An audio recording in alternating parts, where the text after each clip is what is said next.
말씀이 있는 교회, 그 말씀 전하는 교회, 말씀대로 살아가는 교회, 말씀의 빛 교회.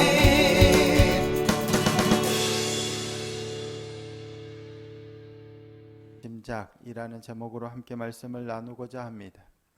무슨 의미인지 다 아시죠? 미리 알기도 전에, 결과가 나오기도 전에 자기가 스스로 먼저 판단하여 생각하는 것을 뜻하는 말입니다. 하나님께서 사울을 왕으로 삼으신 것을 후회하시고 그를 버려 왕이 되지 못하게 하십니다. 그럼에도 불구하고 사울은 그러한 사울을 위해서 슬퍼합니다. 이에 하나님께서는 사무엘에게 어찌하여 언제까지 사울을 위해서 슬퍼하겠느냐라고 말씀하시죠. 그러면서 사무엘에게 뿔에 기름을 채워서 베들레헴 사람 이새의 집으로 가서 그의 아들들 중에 한 명, 하나님께서 말씀하시는 그에게 기름을 부으라 하십니다. 사무엘은 하나님의 그 말씀을 듣고 나는 내가 어찌 갈 수 있겠습니까? 사울이 들으면 나를 죽이리이다. 그래서 나는 가기가 두렵습니다. 라고 하는 겁니다. 이에 하나님께서는 사무엘에게 한 방편을 알려주시죠. 암송아지를 끌고 가서 여호와께 제사 드리러 왔다. 그리고 그 제사에 이새와 그의 아들을 초대해라. 그리고 그때 그 제사 자리에서 이새의 아들 중 한 명, 내가 내게 알려주는 그 사람에게 기름을 부으라 라고 말씀하십니다. 이에 사무엘이 여호와의 말씀대로 암송아지를 끌고 베들레헴으로 향합니다. 사무엘이 오자 베들레헴의 성읍 장로들이 떨며 영접하죠. 평강을 위하여 오시나이까. 왜 떨었는지 이에 관해서는 지난주 함께 나눴죠. 그래서 사무엘은 내가 평강을 위하여 왔다. 여호와께 제사 드리러 왔다. 스스로 정결하게 하고 나와 함께 하나님께 제사 드리자라고 합니다. 그리고 그 제사의 자리에 이새와 그의 아들들을 초대합니다. 목적은 제사 드리는 게 아니죠. 사무엘이 베들레헴을 찾아서 여호와께 제사 드리자라고 그들을 초대한 주 목적은 이새와 그의 아들들을 초대하여 그들 중 한 명에게, 하나님이 지시하신 한 명에게 기름을 붓기 위함입니다. 그것이 하나님께서 명하신 일이었기 때문이죠. 그렇게 그들이 왔습니다. 이새와 그의 아들들이 초대를 받고 사무엘과 함께 여호와께 제사 드리기 위하여 그 자리에 왔습니다. 자, 6절 말씀입니다. 오늘 본문 6절 함께 한번 읽어보시겠습니다. 시작. 그들이 오매 사무엘이 엘리압을 보고 마음에 이르기를 여호와의 기름 부으실 자가 과연 주님 앞에 있도다 하였더니. 아멘. 그들이 오자 사무엘이 엘리압을 보고 그가 여호와의 기름 부으실 자라 생각합니다. 이새와 그의 아들들이 사무엘이 초대했을 때 왜 초대받았는지 알았을까요? 몰랐을까요? 아마 그들은 정확하게 자신들이 왜 초대받았는지 몰랐을 가능성이 높아 보입니다. 사무엘은 왜 왔는지 얘기하지 않은 거예요. 그들을 여호와께 제사 드리자라고 초대는 했지만 그냥 제사 드리기 위해 초대받았을 거다라고 예상하지 않았을까 싶습니다. 그것이 하등 이상하지 않은 건 이새는 베들레헴의 유력한 자이기 때문입니다. 이새의 할아버지가 누군지 혹시 기억하십니까? 보아스입니다. 보아스가 오벳을 낳고 오벳이 이새를 낳고 이새가 다윗을 낳았더라예요. 그러니까 이새는 보아스의 손자입니다. 보아스는 유다 베들레헴의 유력한 자였어요. 할아버지가 유력한 자였어요. 그들이 우리나라처럼 유력한 자였는데 이렇게 다 팔고 말아먹고 그러지는 않았던 것 같아요. 이새도 그의 수하에 손에 아들들이 있었고 수많은 양들이 있었고 가축들이 있었던 것으로 보입니다. 여전히 상당한 유력자였을 가능성이 높습니다. 사무엘이 그렇게 제사에 초대한 게 뜬금없기도 하고 전혀 의외이긴 하지만 충분히 그 지역의 유력자인 이새와 아들들을 제사에 초대할 가능성이 있어 보입니다. 그러니까 무슨 이유에선지 알 수 없지만 사무엘이 베들레헴을 방문했고 여호와께 제사 드리는데 그 지역의 유력자인 이새와 그의 아들들을 초대한 겁니다. 그러니까 일어날 수 없는 일이 일어난 건 아니라는 얘기예요. 그렇게 그들이 초대되어 여호와께 제사 드리러 오자 사무엘은 엘리압을 보고 여호와의 기름 부으실 자가 과연 주님 앞에 있도다 라고 생각합니다. 이러보건대 엘리압이 되게 잘생겼던 것 같습니다. 키도 크고 훤칠하고 용모가 수려했던 것 아닐까 충분히 상상해 봅니다. 처음 사울이 제비 뽑혔을 때가 연상되죠. 사울이 이스라엘의 첫 번째 왕으로 제비 뽑혔을 때 저 짐 보따리들 사이에 숨었다가 나올 때 어땠어요? 그는 모든 이스라엘 사람들보다 머리보다 어깨 위만큼 컸어요. 그러니까 훨씬 컸죠.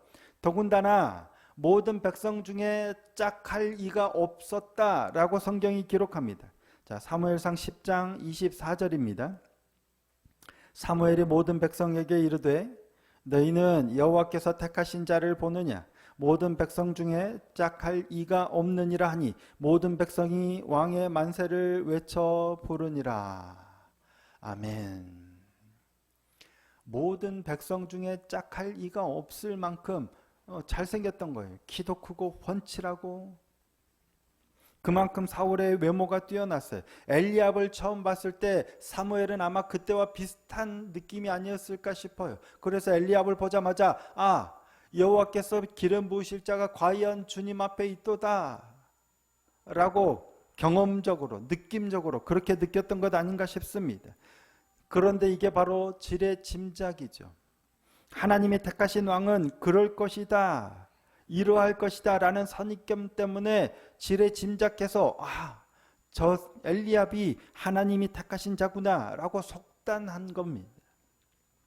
사울이 선택되었을 때 이미 선행된 경험이 있기 때문에 그와 같은 속단을 하게 되는 겁니다. 지레 짐작하는 겁니다. 하지만 하나님은 그를 이미 버리셨다라고 말씀하십니다. 자, 7절입니다. 7절 말씀 함께 한번 읽어보시겠습니다. 자, 시작. 여호와께서 사무엘에게 이르시되 그의 용모와 키를 보지 말라. 내가 이미 그를 버렸노라. 내가 보는 것은 사람과 같지 아니하니 사람은 외모를 보거니와 나 여호와는 중심을 보느니라 하시더라. 내가 이미 그를 버렸노라. 너희가 보는 그는 내가 이미 버렸어. 과거 너희가 경험대로 느끼고 선택했던 건 이미 버림받은 자라라는 말씀입니다.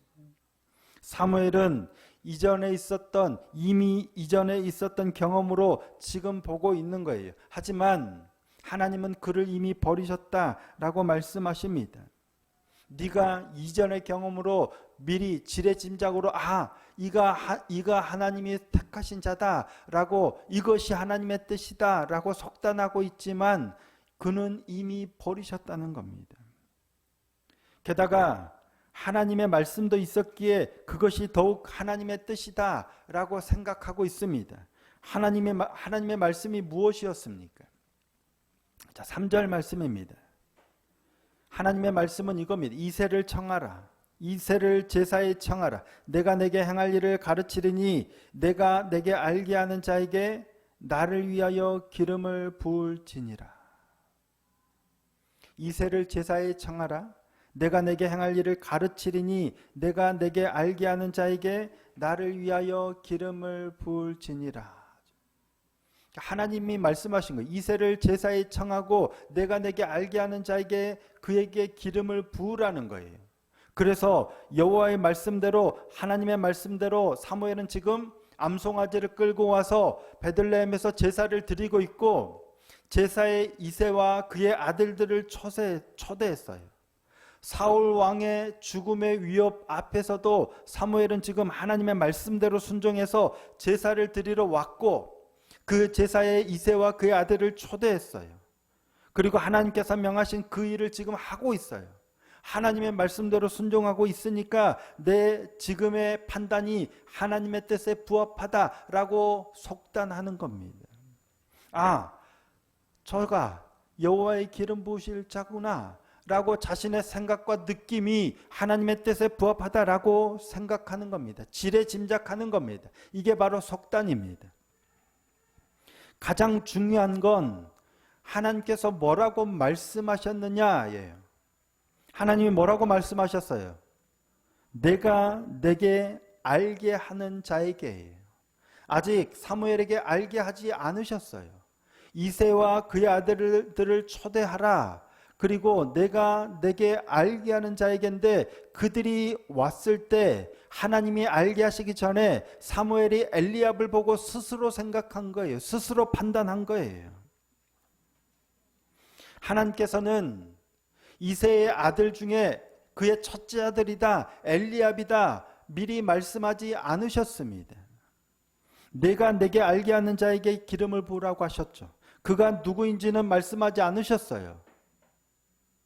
이처럼 하나님께서는 처음부터 끝까지 모든 것을 다 알게 하지 않으실 때가 훨씬 더 많은 것 같습니다. 처음부터 애초에 이새의 아들 중 엘리압이다 라고 말씀하셨으면 쉬울 텐데 그렇게 말씀하지 않으십니다.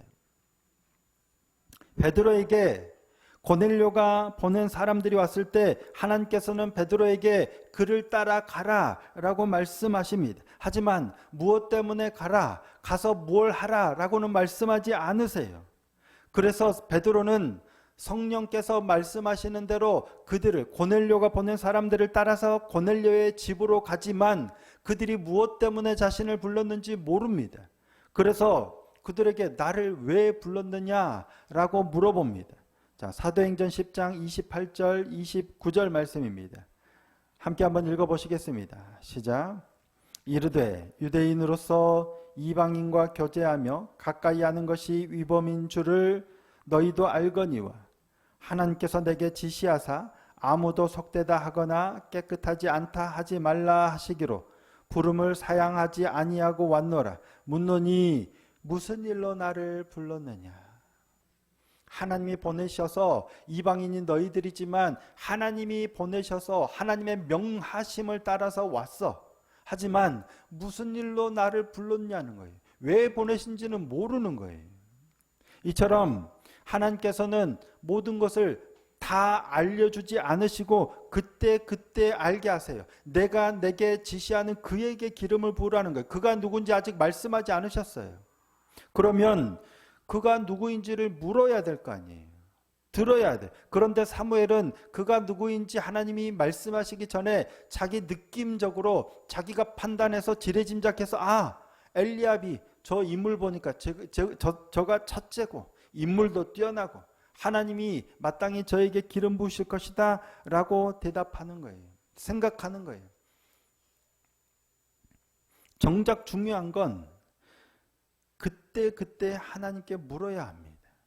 그런데 정말 중요하고 우리에게 필요한 건 하나님과의 소통인데 우리는 하나님의 말씀을 따라가면서도 하나님의 말씀을 받았다고 그것이 하나님의 뜻이라고 통으로 생각하고 내가 먼저 지레짐작하여 속단할 때가 너무 많다는 거예요. 한번 맞아요. 분명 하나님이 말씀하신 게 맞아요. 하나님의 말씀을 받았다고 해서 그것이 전부인 양, 그것이 온전히 하나님의 뜻인 것처럼 행동해서는 안 된다는 겁니다. 그런데 우리는 우리의 연약함은 지레 짐작하고 속단해서 그것이 하나님의 뜻이 틀림없다, 분명하다라고 속단하고 확정할 때가 많아요. 우리의 확신이 이러할 때가 많아요. 확신의 위험이 바로 이겁니다. 분명 하나님의 뜻이 맞아요. 분명 하나님의 말씀이 맞아요. 하지만 하나님의 말씀은 거기까지예요. 아직 앞으로는 아니에요. 그런데 우리는 이미 앞으로까지 다 하나님의 뜻으로 지레 짐작해서 속단해버리는 경우가 많다라는 거예요. 여호와의 기름 부으실 자가 과연 주님 앞에 있도다. 주님은 그라고 말씀하지 않으셨죠. 그가 아니다 라고 말씀하시죠. 하나님은 그가 아니라 말씀하세요.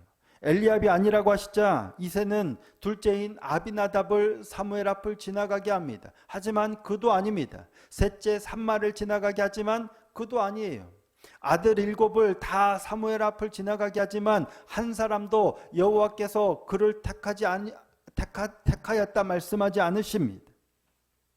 아무도 여호와께서 택하신 아들이 아닙니다. 처음 이새와 그의 아들들을 초대할 때는 왜 초대했는지, 그러니까 제사에 초대는 했지만 왜 하나님의 기름을 부을 자를 택하기 위해서 불렀다라는 것은 밝히지 않았을 가능성이 높지만 제사에 초대되어 왔을 때, 그래서 사무엘 앞을 지나가게 할 때는 아마도 그 이유를 밝힌 것 같습니다. 그러니까 한 사람 한 사람 보내줘. 이도 여호와께서 택하지 아니하였다. 이도 택하지 아니하였다. 제사에 초대된 이후에는 분명하게 그 이유를 밝힌 것 같습니다. 그래서 이새도 왜 그의 아들들을 사무엘 앞을 지나가게 해야 되는지 알았고, 심지어는 그의 아들들도 아마 알았을 가능성이 높아 보입니다. 왜 내가 지금 사무엘 앞을 지나가고 있는지, 하나님이 그를 택하여 기름 부어 이스라엘의 왕으로 삼으려고 한다라는 사실을 알았던 것 같아요. 하지만 그들 중에 여호와께서 택하신 아들은 없었습니다. 이에 사무엘이 이새에게 묻죠. 이게 다냐? 네 아들들 다 온 게 맞느냐라고 물어봅니다. 자, 11절입니다. 또 사무엘이 이새에게 이르되 내 아들들이 다 여기 있느냐? 이새가 이르되 아직 막내가 남았는데 그는 양을 지키나이다. 사무엘이 이새에게 이르되 사람을 보내어 그를 데려오라. 그가 여기 오기까지는 우리가 식사 자리에 앉지 아니하겠노라. 사무엘이 이새에게 물어본 게 뭐예요? 여기 있는 아들들이 네 아들들이 다냐? 아직 오지 않은 아들이 있는 것 아니냐라고 물어보는 거예요. 분명 하나님께서는 이새의 아들들 중에 한 왕을 보셨다며 그의 아들 중에 한 명을 택하여 기름을 부으라고 하셨어요. 그런데 이새가 데려온 7명의 아들이 다 지나가는데 아무도 없는 거예요. 하나님이 택하신 아들이 없는 거예요. 그러니 이들 중에 없으면 여기에 없는 이새의 아들이 있지 않겠는가? 그래서 물어본 거예요. 아니나 다를까 이새가 데리고 오지 않은 막내 아들이 있었죠. 그가 누굽니까? 다윗입니다. 막내 8번째 아들 다윗은 양을 지키도록 남겨두고 7명의 아들만 데리고 온 거예요. 사무엘이 7명만 데려오라 했을까요? 아니면 다 데려오라 했을까요? 분명 이새와 그의 모든 아들을 오라라고 초대했을 겁니다. 하지만 이새는 7명의 아들을 데려오고 막내 다윗은 양을 지키도록 남겨뒀습니다. 정확한 이유, 이새가 왜 그랬는지 정확한 이유는 알 수 없지만 만일 하나님께서 그의 아들들 중 한 명을 택하여 왕으로 삼겠다라는 것을 알고 초대할 때부터 알았다면 막내 다윗은 아닐 거다라고 생각했기 때문이 아니겠습니까? 몰랐더라도 사무엘의 초대에 막내 다윗은 어떤 역할도 못할 거다. 그는 초대에 데리고 가지 않아도 될 거다라고 생각했기 때문일 겁니다. 그 또한 이새의 판단입니다. 이새의 지레짐작이고 이새의 속단입니다.